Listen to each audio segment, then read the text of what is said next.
SCP-120. Object Class: Safe. Special Containment Procedures. Due to its importance to the Foundation, SCP-120 is to be kept under video surveillance and armed guard at all times. Any personnel attempting to utilize the item without authorization are to be terminated immediately. All personnel wishing to use the item are required to submit a filled copy of the application form to facility operators. Due to the precise time and coordination required for efficient use of the object in emergency, all personnel entering SCP-120's building are replaced on the temporary command of the facility head's captain and the doctor. All destination locations are to be kept under surveillance and armed guard. They are valuable to the Foundation but are non-critical. But any compromised destination must be immediately reported to SCP-120 personnel. Distributed Task Force Sigma-6 was created with the objective to protecting and maintaining SCP-120's facility and location outposts. It consists of one command unit, one defense unit, and maintenance unit based at the SCP-120 facilities at the command center. 5 units based at the destination locations, plus 5 reserve units for these, and 5 units assigned to other SCP-120 related projects. Description: SCP-120 appears to be a small child paddling pool, pastel pink in coloration, with an inner diameter of approximately 2.5 meters and inner height of 0.3 meters. The pool appears to have been fabricated from common earth plastics, but has shown itself to be indestructible by any attempted means. The pool structure and response to pressure are typically for such a pool, but has an amazing tensile strength and cannot be permanently stretched or ripped. What it contained within the pool seems to be a brightly glowing coloured liquid-like substance, which seems to be exactly only partially in our dimension. It is unresponsive to manipulation by organic or inorganic means, but the substance ripples and shimmers systematically and regularly, suggesting it exists physically on other dimensions. SCP-120's most interesting useful property is used regularly by Foundation personnel.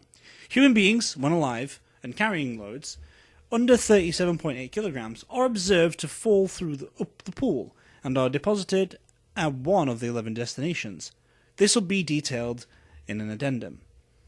The item will only function in this way if certain conditions are met. The subject must be genetically human, the subject must be conscious, the subject must be carrying weights or under the specified amount, and only one subject must be present on the surface. Test subjects attempting to use SCP-120, while these conditions were not met, reported their feet making contact with a smooth surface underneath the liquid, but no significant effects were observed. SCP-120's main use is a potential means of evacuation for the command center during a major emergency. It is currently stored and maintained in a fortified outbuilding of this facility. To inspect evacuation procedures, refer to document #12022. SCP-120 was first brought to the attention of Foundation authorities on the 31st of the 8th, 1992. Local police authorities in California were investigating reports of missing children in their jurisdiction, and discovered and reported the item on the 31st of the 8th. Overwatch Command was automatically informed through the usual channels, and a small team of Foundation agents was dispatched to claim and transport the item to Site 19, where it remained for testing over the next 2 years. It was transferred to its present location in 1994. Addendum #127. Destructive test results for SCP-120. The abridged version of the 24th December 1993. Handsaw with 30 centimeters, no result. Industrial drill, steel bit, and no result. Industrial drill with a diamond bit, no result. Munition of 9x19 parabellum, no result. Ammunition of 5.56 by 45mm NATO, no result. Ammunition of 762 by 39mm, no result.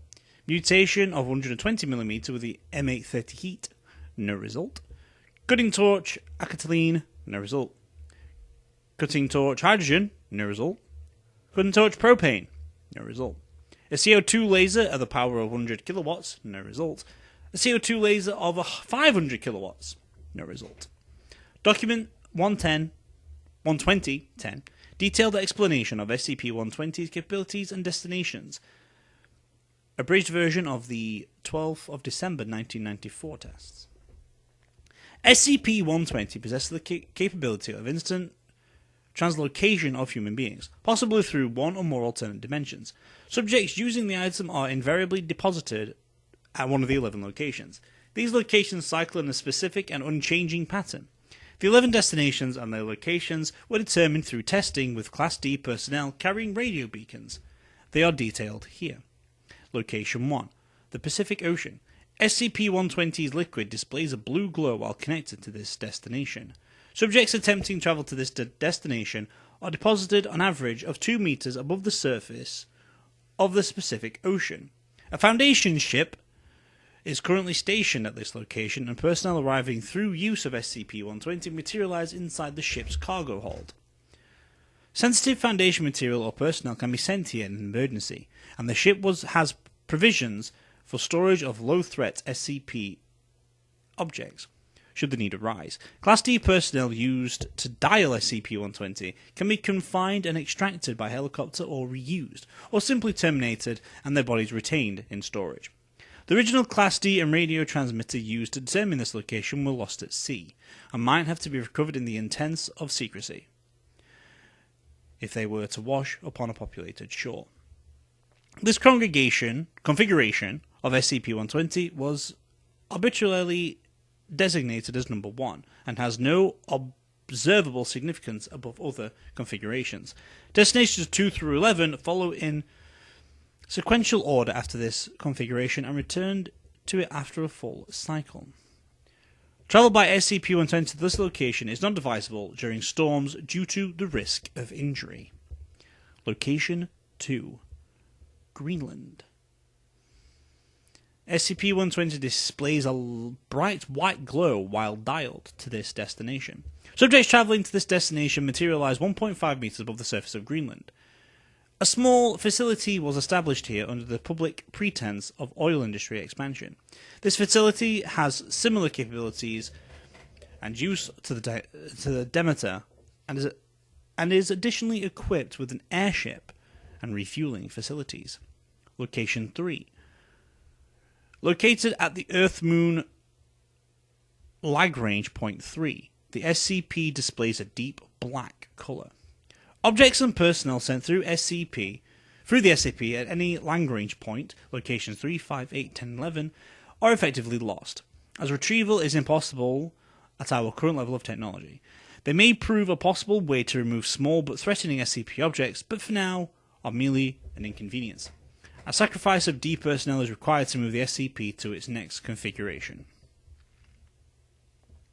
Location 4, Himalayas. SCP-120 displays a white glow similar to when it dialed to Location 2. Materialization occurs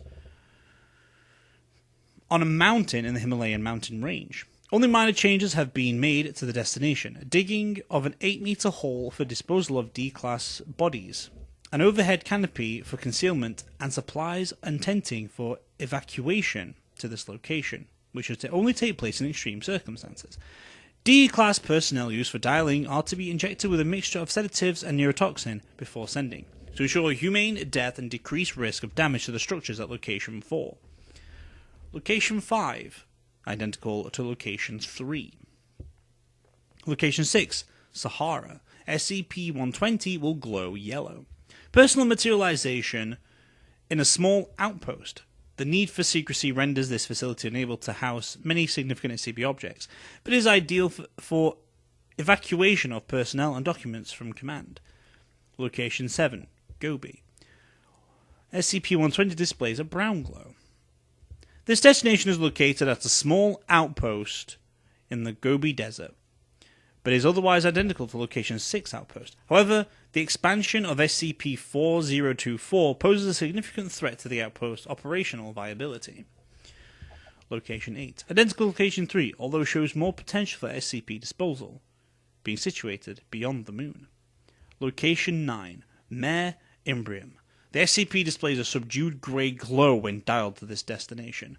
This destination is on a relatively flat section of the Sea of Rains on a lunar surface. The vast expenditure of money and D-class personnel, a small outpost has been established there, and is considered one of the Foundation's safest locations. Location 10, identical to Location 3. Location 11, also identical to Location 3.